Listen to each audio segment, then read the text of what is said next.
Kenapa ini dikunci soal ijazah ini? Dengan dia kunci dan semua badan publik yang seharusnya membuka ini juga ikut mengunci, kita makin curiga. Pak Jokowi kan sudah bukan presiden. Ngapain lagi sih ini dipermasalahkan? Ini hak masyarakat. Seorang pejabat publik itu nyaris tidak punya hak pribadi, apalagi rahasia pribadi. Saya dari pertama salahkan Polri dari kasus ijazah Jokowi. Kalau dari 2019 ketika masyarakat menuduh Jokowi ijazahnya palsu, harusnya Polri turun tangan langsung proses. Definisi asli yang Bang Roy Suryo dan Bang Rismo dengan kawan yang percayai itu asli itu dalam kategori apa? Ada istilah aspal. Ya, perkara ini kunci ada di tangan Jokowi. Sebagai delik aduan, setiap saat dia bisa mencabut. Jadi walaupun perkara mau diputus besok, hari ini Jokowi cabut, perkara gugur. Bang, jadi saya ingin memastikan bahwa perjuangan Abang dan lain-lain ini bukan hanya perjuangan atas nama politik kan?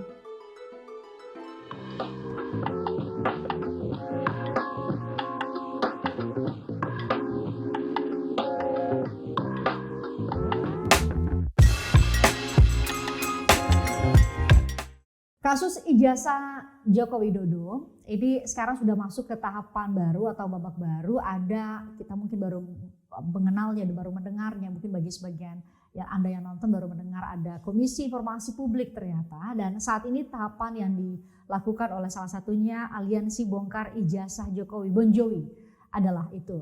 Saya sudah bersama dengan pengacara Aliansi Bongkar Ijazah Jokowi, Bang Petrus Celestinus. Bang Petrus, makasih sudah hadir ya, Bang. Ya, sama-sama. Jadi Bonjowi ini tuh apa? Aliansi yang terdiri dari apa? Siapa saja yang ada di dalamnya, Bang? Ya, jadi Bonjowi ini terdiri dari akademisi seperti Ibu Dr. Leoni itu seorang pakar IT, lulusan ITB, dosen di salah satu perguruan tinggi swasta di Bandung. Kemudian seperti Mas Lukas Luarso itu mantan ketua AJI, ya wartawan dia. Lalu ada aktivis, ya. Juga ada selain Mas Lukas wartawan, ada Pak Samsudin juga backgroundnya wartawan. Lalu ada budayawan, juga Pak Eros Jarot, dan beberapa advokat termasuk saya sendiri ada di dalam. Bang Petrus ya. Bang, bagaimana Abang menjawab dengan pendapat dari pihak-pihak lain gitu ya yang menyatakan bahwa seharusnya ya memang nggak ada kewajiban bagi seorang Joko Widodo untuk menunjukkan ijazahnya karena itu bagian dari informasi pribadi, informasi personalnya. Jadi dikecualikan. Ya betul. Dokumen yang dikecualikan ya Pak, ya Bang ya, karena nggak bisa dibuka gitu ya. Itu satu. Terus yang kedua, masa jabatan Presiden Jokowi itu kan sudah selesai di 2024 gitu ya. Dia bukan lagi seorang pejabat publik ketika ini mulai bergulir di Polda Metro Jaya untuk pidananya. Itu gimana? Itu tidak betul. Jadi di Undang-Undang Keterbukaan Informasi Publik pasal 18 ya. Itu intinya itu dia menyatakan terkait jabatan publik seseorang ya. Terkait dengan jabatan di jabatan publik itu, maka yang dikecualikan itu tunduk pada dia sebagai pejabat publik. Itu di pasal 18 ayat 2 kalau saya tidak salah. Jadi undang-undang itu mengecualikan dalam hal dia sebagai pejabat publik, maka kerahasiaan dia itu tidak berlaku. Jokowi adalah pejabat publik terkait dengan, karena undang-undang bilang terkait dengan jabatan publik yang bersangkutan. Jokowi wali kota 2 periode, gubernur DKI 1 periode, presiden 2 periode, itu dia adalah jabatan-jabatan publik dia. Terus lanjut lagi dia adalah ketua dia dewan pengarah di Danantara. Danantara itu BUMN. Pasal 2 Undang-Undang Nomor 28 tahun 99 tentang penyelenggaraan negara yang bersih dan bebas KKN menyatakan bahwa jabatan-jabatan di BUMN masuk sebagai penyelenggara negara. Jadi dia harus tunduk kepada ketentuan itu, dia harus buka ijazahnya. Kalau dia tidak mau serahkan, UGM harus buka, Polda Metro Jaya harus buka, KPU harus buka. Tetapi ini semua dikunci. Padahal di ijazah itu tidak ada catatan tentang keluarga Jokowi, tidak ada. Kalau dikhawatirkan rahasia pribadi dia, rahasia keluarga, tidak ada catatan tentang keluarga dia, tidak ada catatan tentang penyakit Jokowi, ya. Kalau dia punya penyakit ya, tidak ada catatan, tidak ada soal sidik jari dia di situ, tidak ada utang bank dia atau rekening bank dia di ijazah, tidak tercatat itu. Jadi Kenapa maksudnya ini? informasi pribadi Ya, dikecualikan, kenapa ya? ini dikunci soal ijazah ini? Dengan dia kunci dan semua badan publik yang seharusnya membuka ini juga ikut mengunci, kita makin curiga bahwa rahasia yang ditutupi dari ijazah itu sebetulnya soal dugaan kepalsuan itu. Bang, soal palsu atau asli, ada banyak juga kan kemudian yang berpendapat gitu ya, bahwa ini seharusnya udah selesai ketika Pak Jokowi yang punya ijazah dan UGM sebagai entitas yang mengeluarkan ijazah tersebut sama-sama mengatakan hal yang sama, yaitu bahwa benar ini ijazah Pak Jokowi. Seharusnya nggak perlu dipersoalkan. Wong yang memberikannya aja bilang asli, kok kenapa harus dipertanyakan? Nah, kita tidak percaya itu. Kenapa, Bang? Karena kita tahu sekarang ini semua orang tergoda dengan uang. Semua jabatan publik ya, di lembaga-lembaga publik, apalagi mereka yang menduduki posisi strategis, semua bisa dibeli. Jadi siapa bilang pejabat-pejabat di UGM itu tidak bisa dibeli atau diperintah karena kekuasaan? Jadi apa yang mereka satu bahasa bahwa ini asli, itu kan hanya omong. Tidak pernah ditunjukkan. Maka melalui KIP ini, ya, Komisi Informasi Pusat ini, kita berharap mulai dari hulunya di mana Jokowi mulai menapakkan kakinya di UGM sampai dengan dia dinyatakan lulus itu, UGM harus buka dalam persidangan Senin besok ini.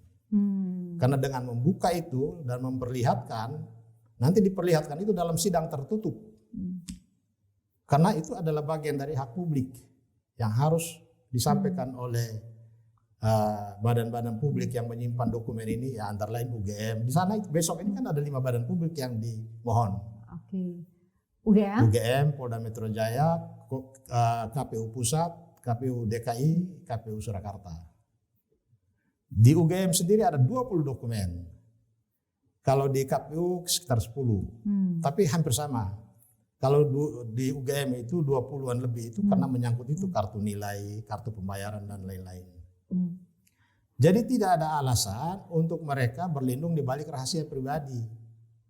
Karena rahasia pribadi itu tidak ada di dalam ijazah, tidak ada lampiran soal nilai dia yang merah atau yang dia bilang dia nilainya banyak yang jelek, itu tidak tercantum.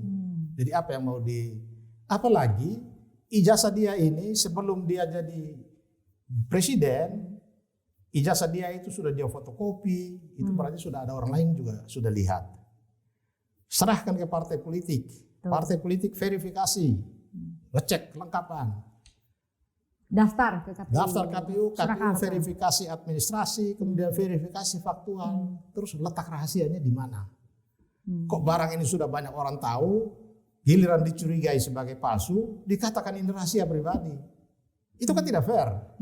Kalau bilang rahasia itu misalnya menyangkut rekening uang kita ada berapa di dalam, itu rahasia. Atau catatan medis kita soal kita penyakit ini, penyakit itu. Ini ijazah yang sudah banyak mata, banyak tangan sudah pegang. Kok dibilang itu rahasia? Dan rahasia ijazah itu dikecualikan. Boleh dilihatkan dia jabatan publiknya pernah menjabat dengan sekian banyak jabatan publik dan sekarang masih di Danantara. Itu yang menjadi dasar. Itu yang menjadi dasar. Kenapa Bang Petrus dan kawan-kawan di Aliansi percaya bahwa punya legal standing ya untuk bisa mengajukan sengketa di Komisi Informasi Pusat. Ya.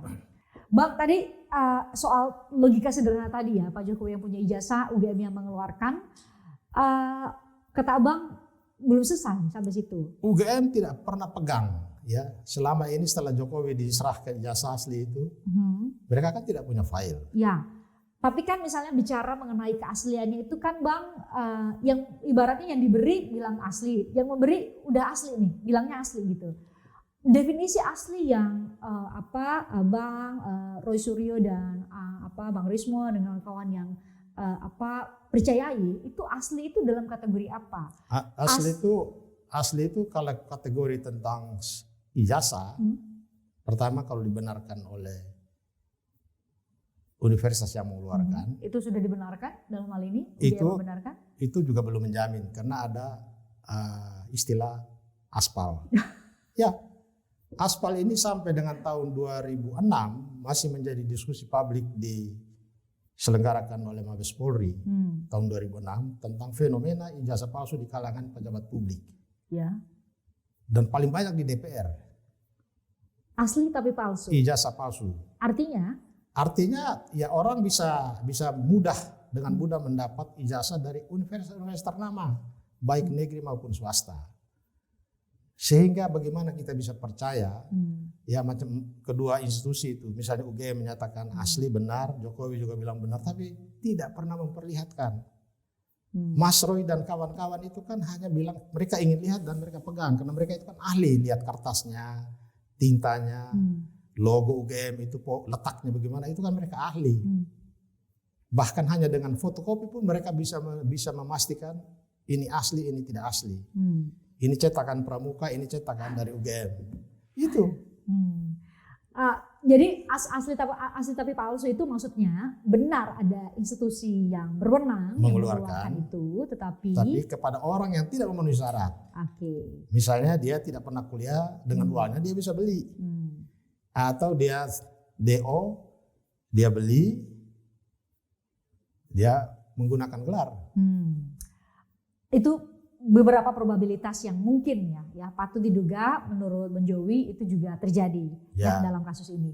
Bang, selain melalui KIP ya, Komisi Informasi Pusat, ada juga yang menyebut gini, para pakar hukum bilang bahwa kenapa nggak lewat PT UN gitu ya, menggugat ke PT UN, gugat UGM, entitas publik lain atau yang masuk kategori penyelenggara negara, toh apa yang mereka ijazah itu adalah basiking gitu ya, yang kemudian PT UN bisa memberikan putusan bahwa ini benar atau tidak adalah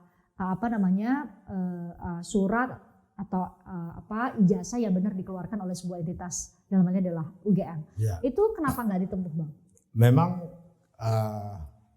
banyak sarjana hukum, ya, banyak praktisi hukum berpandangan bahwa mengajukan gugatan ke PT UN terkait ijazah yang dikeluarkan oleh UGM ini kan dikeluarkan tahun 85. Sudah lewat waktu. Udah daluarsa maksudnya. Karena untuk menggugat ke TUN itu kan 3 bulan ya, 106, ya jadi 3 bulan. 180 hari ya. Sudah lewat waktu. Sehingga diharapkan dari putusan KIP ini menang atau kalah, dikabulkan atau ditolak, pasti ada pihak yang bisa membawa ke TUN. Jadi pintu ke TUN itu bisa diharapkan lewat putusan KIP ini besok nanti atau minggu depan atau pada waktunya. Justru ini langkah berikutnya ya, yang karena disiapkan, undang-undang keterbukaan informasi publik mengatur di bagian tentang sengketa itu, apabila putusan KIP itu para pihak tidak puas, maka bisa membawa putusan itu digugat ke Pengadilan Tata Usaha Negara. Karena putusan KIP berarti masuk basiking ya? Ya. Dalam bentuk. Dengan dia itu punya mekanisme khusus. Jadi dari putusan TUN itu nanti bisa langsung kasasi. Tetapi bisa juga dari hasil pemeriksaan ini kemudian KPU atau UGM atau KPU Surakarta mengeluarkan surat yang menyatakan bahwa ini dokumen ini yang mereka terima. Dari surat pernyataan mereka itu bisa masyarakat gunakan sebagai objek gugatan ke TUN dengan mekanisme biasa. Jadi bisa muncul gugatan ke TUN pertama dari para pihak yang sekarang ini berproses di KIP, bisa juga dari masyarakat karena dia bukan pihak di KIP, maka dia gugat secara biasa dengan menggunakan putusan KIP. Bisa atau dokumen yang akan dikeluarkan oleh UGM atau KPU. Untuk supaya tadi daluarsanya tuh nggak kena gitu ya. Karena jadi, kan ini ijazah yang dikeluarkan 80-an. Jadi sudah ada jembatan untuk menuju ke sana. Bukan berarti tidak terpikir, tetapi ada mekanisme lain yang harus ditempuh. Harus ditempuh jalan ini supaya bisa menuju ke sana. Oke, itu menjawab kenapa KIP mekanisme melalui sengketa. Walaupun tetap kita tidak percaya, kita pesimis dengan lembaga peradilan yang ada. Sepanjang menyangkut Jokowi, putusannya pasti aneh-aneh. Kita pengalaman waktu putusan 90 Mahkamah Konstitusi tentang Gibran, kita bawa ke Tun langsung menyatakan tidak berwenang. Tapi kan ada perubahan konstelasi politik ya, setidaknya dari kacamata awam Bang, Pak Jokowi sekarang itu udah bukan presiden gitu ya. Saat ini rezimnya sudah berubah, ada Presiden Prabowo Subianto gitu ya. Kenapa Abang bahkan dalam satu kesempatan bilang gini, ini bukan hanya soal Jokowi atau ijazah Jokowi, tetapi ini soal banyak lembaga-lembaga negara yang aliansi percayai bahwa ini sudah tersandra. Betul. Berarti jadi 5 badan publik yang secara karena kewenangannya menguasai dokumen ijazah Jokowi, kalau yang asli kan ada di tangan Polda, sedangkan 4 badan publik lainnya itu kan fotokopian dilegalisir. Tetapi mereka begitu mempertahankan untuk tidak memperlihatkan kepada publik itu, sehingga saya anggap mereka itu sudah tersandera. Dan kami berharap KIP ini tidak tersandera dan tidak diintimidasi, tidak diintervensi. Memang Jokowi tidak punya kekuasaan politik, tapi bisa saja dia punya uang banyak. Dengan uangnya dia bisa mempengaruhi. Dan itu soal biasa dalam dunia peradilan. Uang itu bisa mengatur segala-galanya. Bahkan kekuasaan pun dia bisa beli. Jadi itulah kami berharap komisioner KIP ini tetap menjaga independensinya. Kan Abang bilang tadi sudah ada upaya-upaya lanjutan yang diharapkan bisa dilakukan atau direncanakan dilakukan setelah proses di KIP ya, di KIP gitu ya, Komisi Informasi Pusat. Kalau ada 2 probabilitas bagaimanapun, putusan dari Komisi Informasi Pusat bisa saja mereka menyatakan bahwa dikecualikan atau bisa dibuka.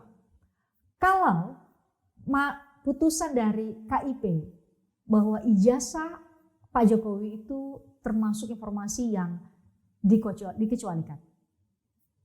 Kita bawa ke What's Tun. next? Itu ke Tun tadi. Kita bawa ke Tun dan di Tun diharapkan mekanisme pembuktian itu bisa akan terbuka. Kalau di KIP pembuktian soal itu sidang tertutup. Karena kan belum dinyatakan sebagai dokumen yang bisa dibuka sehingga persidangannya tertutup. Tapi kalau di Pengadilan Tata Usaha Negara tidak ada mekanisme itu dokumen tertutup atau tidak. Yang diuji adalah putusannya KIP kan, bukan ijazahnya. Putusan KIP. Okay. Tapi pihak-pihak itu menjadi pihak yang akan dipanggil. Gitu. Kita akan libatkan mereka gugat KIP-nya, gugat UGM-nya, gugat KPU, semua pihak terkait jadi tergugat semua. Itu di Tun ya. Oke. Berarti yang nanti Abang dan aliansi harapkan dari Tun sebenarnya adalah putusan yang menyatakan bahwa dokumen ini harus dibuka ke publik. Karena dia tidak tunduk kepada pengecualian itu, karena dia terkait dengan seseorang yang pernah menjabat di jabatan publik. Jabatan-jabatan publik. Itu ada dia sebut jabatan-jabatan. Jokowi pernah wali kota, gubernur, presiden, dan sekarang danantara. Ada juga perspektif lain yang coba lihat dengan logika yang sama ya, bahwa ini kan Pak Jokowi ini udah jadi pejabat publik itu udah banyak beberapa jabatan publik dari KPU Surakarta, KPU DKI Jakarta, KPU Pusat gitu ya. Kan nggak mungkin, sepertinya logikanya tuh kayak nggak mungkin nih, beberapa lembaga ini tuh bisa dikibulin atau diminta untuk berbohong ke publik, apalagi kalau dalam konteks waktu itu masih mau jadi calon kan masih ada 2 probabilitas, ini bisa menang atau enggak nih calon kalau memang dijanjikan sesuatu. Kalau kita mau pakai logika yang liar ya Bang ya. Kalau normal ya kenapa tidak ditunjukkan? Tunjukkan dong, kayak hakim konstitusi Pak Arsul Sani. Ya, dia tunjukkan. Dan semua orang juga kalau kita ijazah benar kita bangga, orang pertanyakan ini. Tunjukkan, apalagi sudah nggak presiden lagi ya mau ambil juga silakan. Kenapa ini kok ditutup-tutupi dan semua badan publik ini sama sikapnya?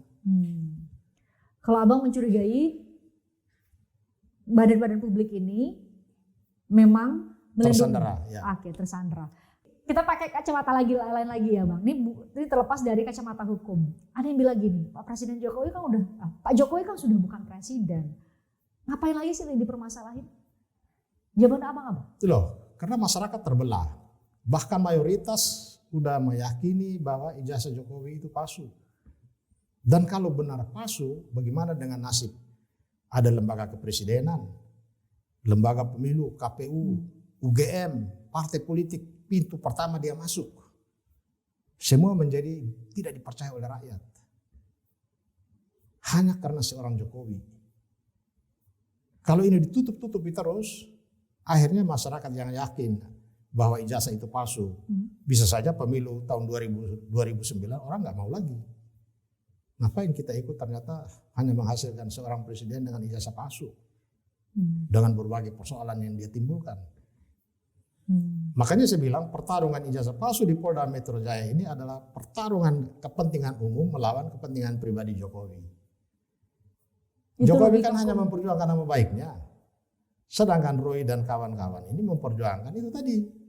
Lembaga kepresidenan, KPU, pemilu, hak-hak rakyat yang memilih, UGM sebagai lembaga pendidikan ternama, dicap sebagai mengeluarkan ijazah yang palsu. Itu masalahnya. Meskipun sepertinya UGM sudah membuka ruang kepada alumni-alumni UGM yang di ini Pak Roy Suryo gitu ya, Bang Rismon, itu kan sempat diberi kesempatan buat langsung skripsi dan lain-lain. Tidak gitu diperlihatkan, hanya berdebat di situ aja. Bahkan kemarin lucu di persidangan. Yang UGM, mana? KIP? Ya, UGM menyatakan semua dokumen yang diminta itu tidak dalam penguasaan mereka lagi. Hakim tanya, loh itu kan dokumen administrasi. Masa universitas begitu besar tidak punya file? Harusnya kasihkan ke penyidik untuk kepentingan penyidikan perkara, tapi file-nya tetap ada. Kecuali itu hasil kejahatan. Atau alat untuk melakukan kejahatan. Itu tidak boleh sisa. Nah makanya saya heran kenapa 504 yang tidak ada hubungan dengan perkara pencemaran nama baik kok ini diamankan. Ya? Nah, itu juga akan kita persoalkan di sidang hari Senin nanti. Ada hal yang mencurigakan. Perkara pencemaran nama baik kan, misalnya saya dituduh ijazah palsu, saya datang lapor polisi, serahkan ijazah palsu, ijazah asli saya.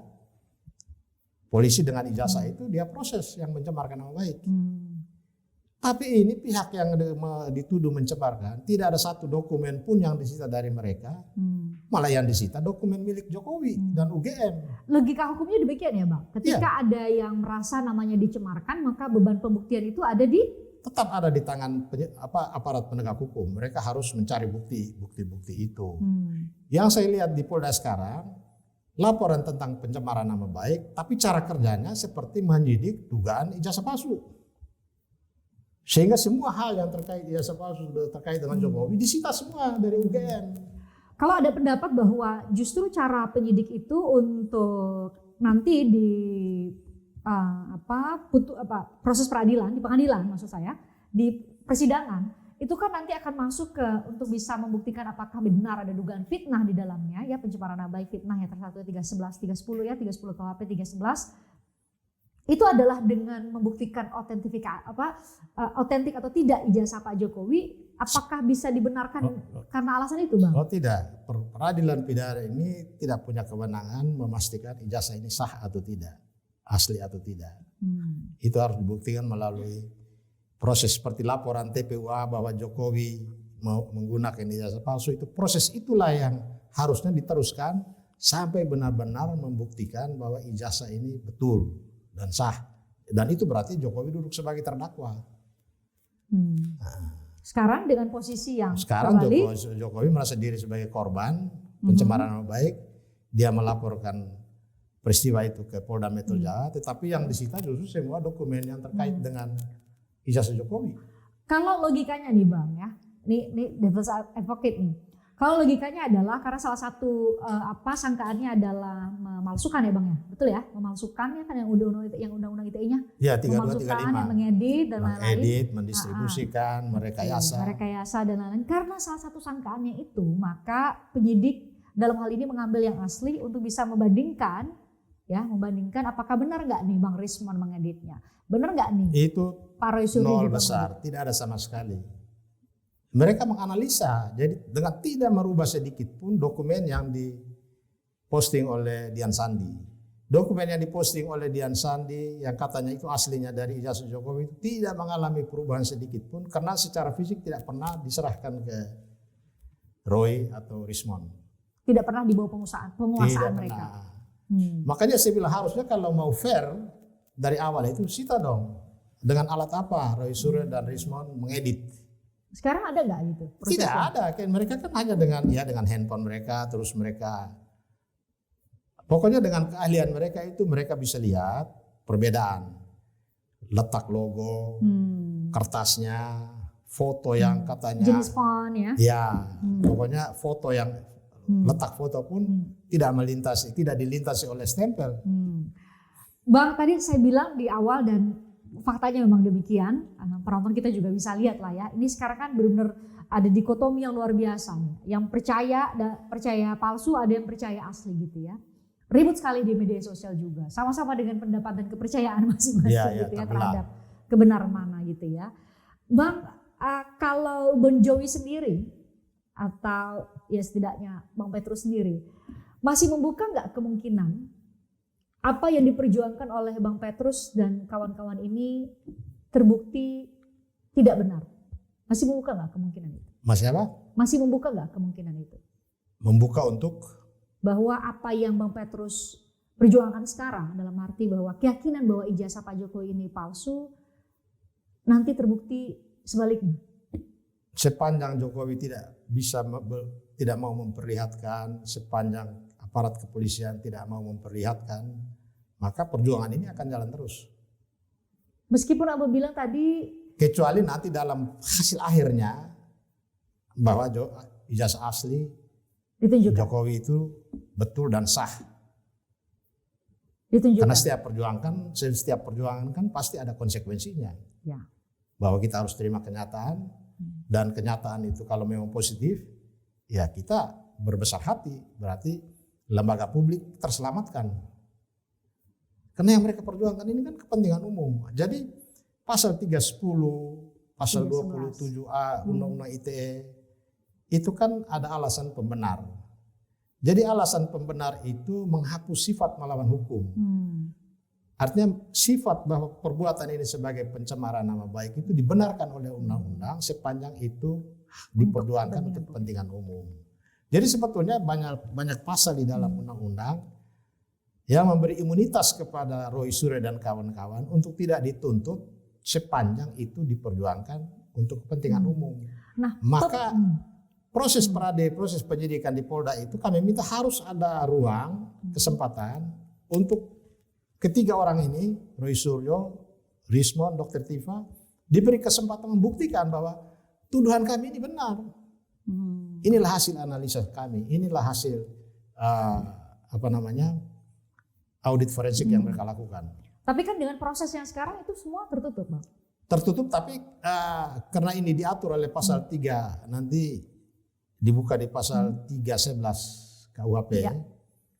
Dalam hal tersangka atau terdakwa dibolehkan membuktikan pernyataan tuduhan dia itu benar, dia harus diberikan. Nah, itu juga yang jadi pendapat tadi saya bilang salah satu, ini kan baru kali kedua Bang kami membahas mengenai ijazah Pak Jokowi. Selama ini kami benar-benar melihat ini taruh ini kasus hukum atau kasus politik gitu ya, karena tentu sangat berkelindan kedua anasir itu ya.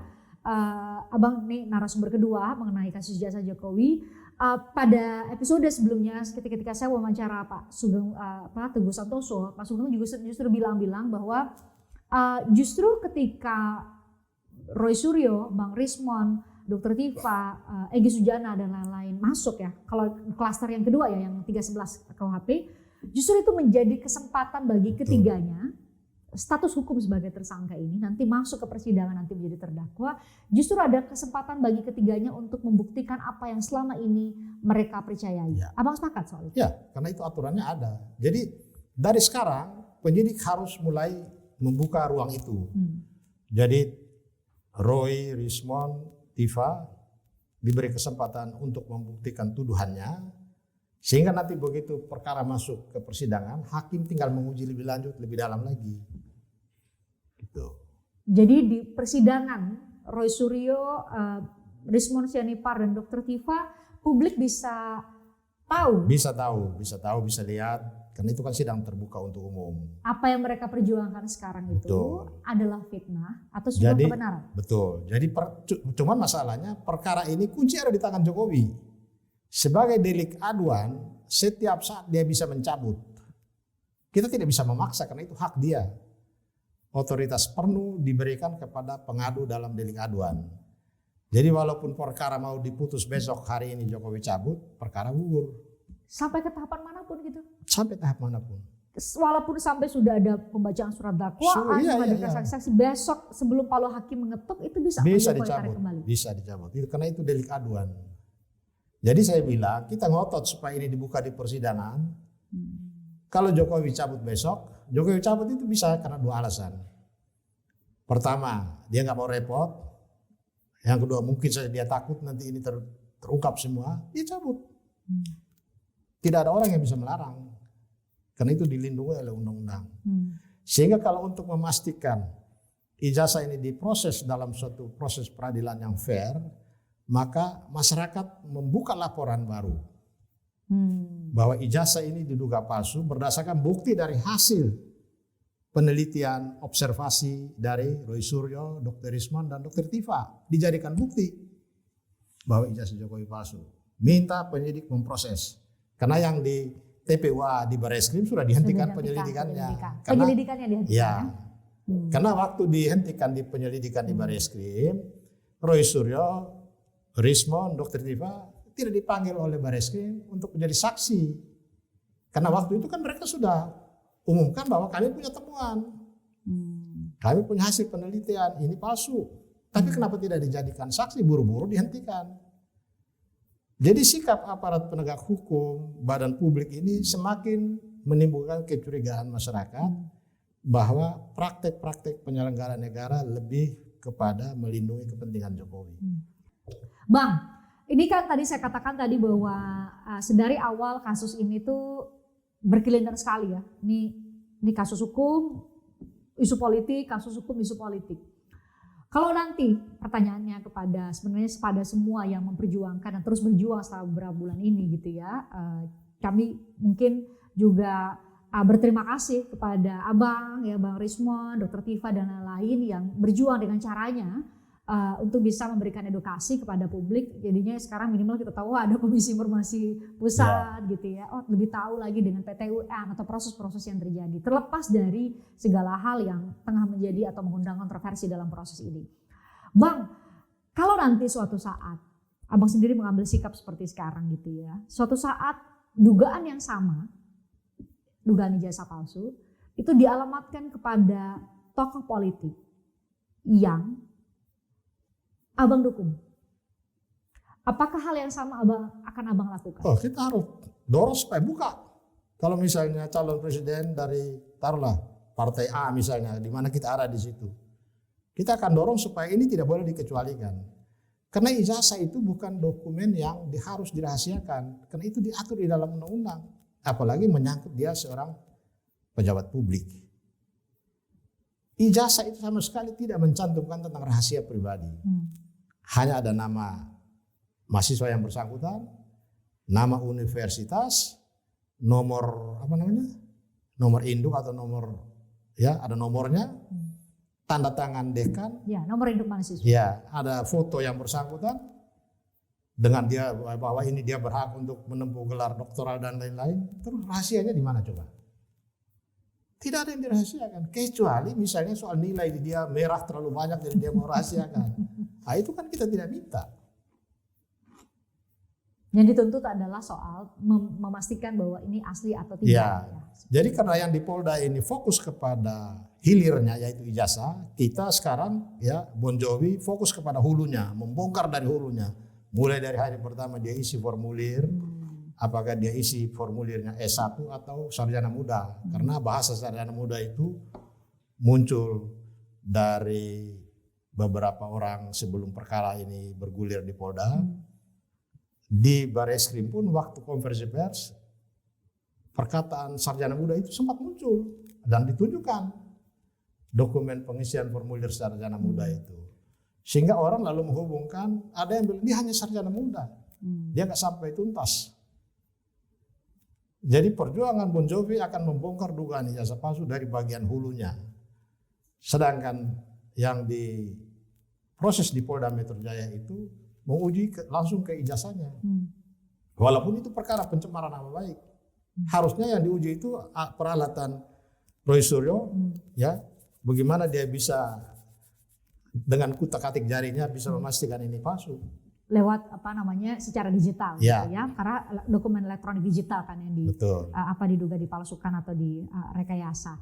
Bang, jadi saya ingin memastikan bahwa perjuangan Abang dan lain-lain ini bukan hanya perjuangan atas nama politik kan?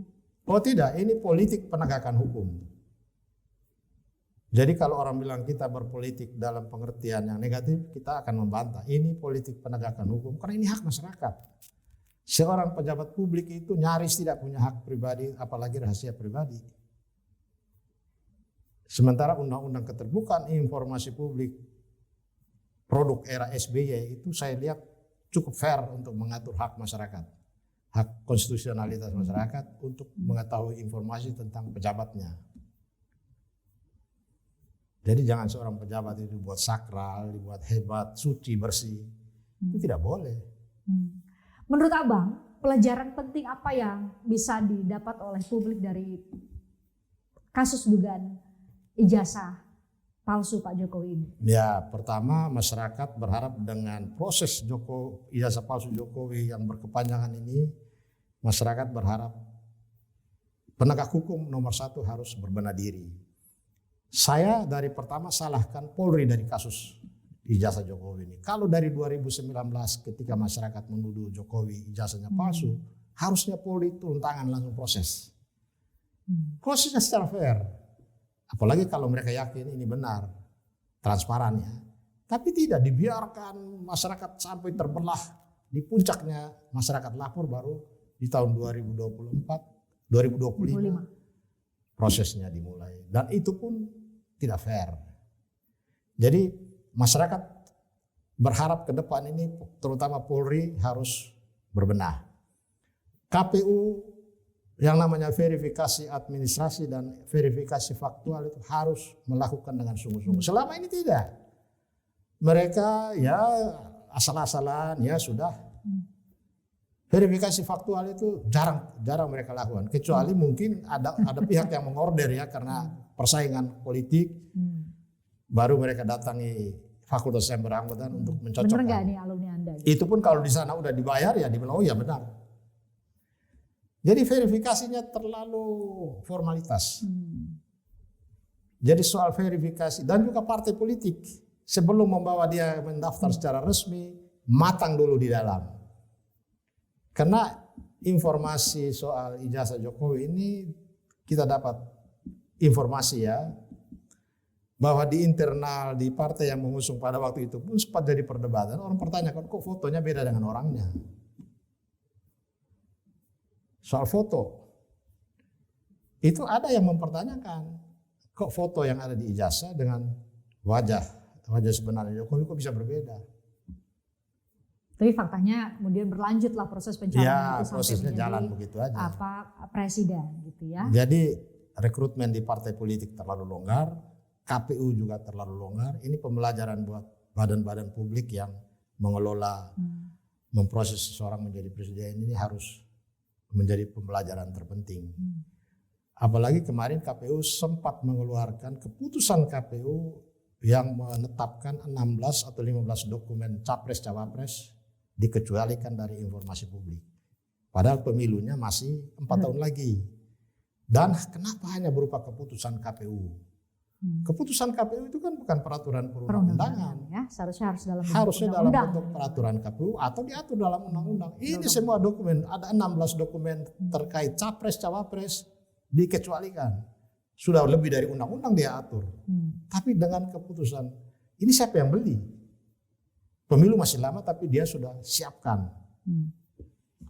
Pada saat yang sama orang mulai membongkar ijazah Gibran. Terakhir banget Bang, nih udah terakhir saya bilang tadi, tapi ada muncul pertanyaan berikutnya setelah Abang bilang tadi jawabannya. Bang, kan ada 2 probabilitas akhir dari semua proses ini, yaitu ijazah Pak Jokowi. Kan harapannya begitu ya, ijazah Pak Jokowi terbukti asli atau terbukti palsu. Kalau terbukti asli, abang apa yang abang akan lakukan? Ya kita minta pertanggungjawab secara pidana kepada, kalau dia terbukti asli artinya itu benar, ya kita gugat ke TUN bahwa dokumen ijazah itu kita belum yakini sebagai dokumen yang sah. Karena dia asli belum tentu dia sah. Dia asli bisa jadi dia aspal. Kalau terbukti palsu? Kalau terbukti palsu, ya kita minta Jokowi diproses hukum.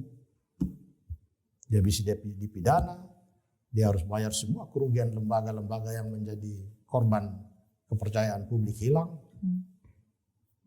Sudah terbayangkan konsekuensi hukum apa kira-kira selain mempidanakan yang diduga sekarang? Ya pertama mungkin prioritas pidana, karena itu menyangkut rasa keadilan publik. Oke Bang, nanti kita ikuti ya gimana proses di Komisi Informasi Pusat. Tadi saya nyebutnya informasi publik ya, Komisi Informasi Pusat ya. Jadi pengetahuan baru buat banyak orang bahwa ternyata kita punya hak untuk bisa meminta sejumlah informasi ketika itu bicara mengenai berkaitan dengan kepentingan publik. Bahkan ada beberapa yang diduga ijazahnya palsu kan juga di anggota DPRD gitu ya, kepala-kepala daerah ada juga yang akhirnya banyak. Jadi sisa-sisa pemberantasan fenomena ijazah palsu di kalangan pejabat publik tahun 2006 itu sisa-sisanya masih banyak. Mereka nggak kapok. Aspal tadi. Aspal, makanya pramuka itu tetap hidup. Oke Bang, terima kasih. Thank you ya Bang.